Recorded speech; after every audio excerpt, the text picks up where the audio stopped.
Assalamualaikum warahmatullahi wabarakatuh. Kami dari kelompok 12 akan mempresentasikan mengenai seleksi dan pembelian produk dan pasca konsumsi produk. Sebelum itu, perkenalkan anggota kami terlebih dahulu. Yang pertama ada Rizky Aprilian Tito dengan NIM 066, Putra Gilang Soliardi 070, Hidayatul Hikmah Amelia 115, dan saya sendiri Sefila Asyaidah Alhaq dengan NIM akhir 119.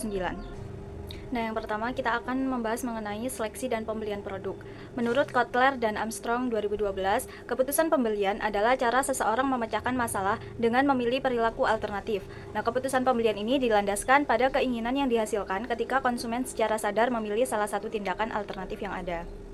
Menurut Kotler 2000, dalam jurnal yang ditulis oleh Sari 2021, setiap keputusan membeli mempunyai suatu struktur sebanyak 7 komponen, yaitu ada jenis produk, bentuk produk, mengenai merek, penjual, jumlah produk, waktu pembelian, dan cara pembayarannya. Selanjutnya ada faktor-faktor yang mempengaruhi keputusan pembelian. Ada 5, yaitu yang pertama inisiator, yaitu orang yang menyadari pertama kali adanya kebutuhan yang belum terpenuhi dan berinisiatif untuk mengusulkan untuk membeli produk tersebut. Yang kedua ada influencer, yaitu orang yang berperan sebagai pemberi pengaruh kepada orang lain untuk mengambil keputusan pembelian. Yang ketiga ada decider, yaitu orang yang berperan sebagai pengambil keputusan dalam menentukan apakah produk itu jadi dibeli, produk apa yang akan dibeli, dan bagaimana cara membeli dan di mana produk itu akan dibeli. Yang keempat ada buyer, yaitu orang yang melakukan pembelian secara aktual. Dan yang terakhir ada user, yaitu orang yang mengkonsumsi atau menggunakan produk yang telah dibeli tersebut. Selanjutnya 3 indikator untuk menentukan keputusan pembelian. Yang pertama, kemantapan pada sebuah produk. Ini berarti konsumen merasa yakin dan puas dengan produk yang mereka pilih.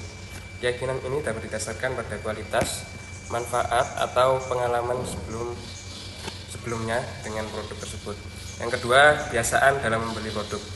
Faktor ini menunjukkan bahwa konsumen seringkali mengandalkan rutinitas atau kebiasaan saat berbelanja. Kebiasaan ini bisa terbentuk karena kenyamanan, kepercayaan, atau kesesuaian produk dengan kebutuhan mereka. Yang ketiga, memberikan rekomendasi kepada orang lain. Rekomendasi merupakan bentuk pengakuan bahwa konsumen sangat puas dengan produk yang mereka beli. Ketika konsumen merekomendasikan produk kepada orang lain, ini menandakan tingkat kepercayaan yang tinggi dan dapat mempengaruhi keputusan pembelian konsumen lain. Kemudian selanjutnya, pasca konsumsi produk. Pasca konsumsi produk merupakan tindakan atau reaksi pelanggan setelah melakukan pembelian, kemudian memakai atau mengkonsumsi barang, makanan, maupun jasa. Hal ini mencakup kepuasan atau ketidakpuasan mereka terhadap produk atau layanan, kemungkinan pembelian berulang, dan kesediaan untuk merekomendasikan merek tersebut kepada orang lain. Selanjutnya ada pasca konsumsi produk, yang dimana terdiri dari kepuasan pasca pembelian. Kepuasan sendiri yaitu persepsi pembeli terhadap suatu pengalaman yang diterima. Persepsi dari pengalaman ini akan bertampak pada kepuasan pasca pembelian yang telah dilakukan. Selanjutnya ada tindakan pasca pembelian, yang dimana jika konsumen puas maka mereka akan kembali membeli produk tersebut, tetapi jika konsumen tidak puas mereka mungkin akan mengembalikan produk tersebut atau membuangnya atau mengajukan keluhan. Selanjutnya yaitu ada loyalitas pelanggan, yang dapat dilihat dari perilaku pelanggan yang secara konsisten melakukan pembelian ulang, merekomendasikan produk dan atau layanan kepada orang lain, serta menunjukkan resistensi terhadap upaya dari pesaing untuk menarik mereka. Selanjutnya ada keluhan dan pengembalian, yang dimana keluhan pelanggan adalah umpan balik negatif yang diberikan oleh pelanggan ketika mereka tidak puas dengan produk atau layanan yang diterima. Selanjutnya ada cognitive dissonance pasca pembelian, yang dimana ketidaknyamanan psikologis yang dialami konsumen setelah mengambil keputusan yang sulit dan berjangka panjang saat membeli suatu produk atau jasa. Selanjutnya yaitu contoh studi kasus. Pada contoh pertama, dalam jurnal yang berjudul Analisis Perilaku Konsumen dalam Memilih Tempat Belanja. Studi kasus pada minimarket dan toko kelontong di Kelurahan Kalirungkut, Kecamatan Rungkut, Kota Surabaya.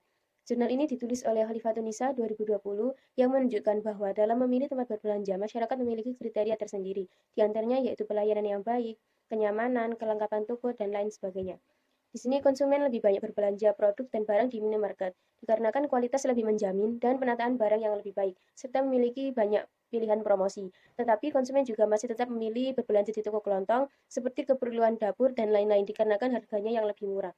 Hal ini menunjukkan bahwa dalam memilih tempat berbelanja, konsumen melakukan seleksi terlebih dahulu, hingga akhirnya mereka melakukan pembelian.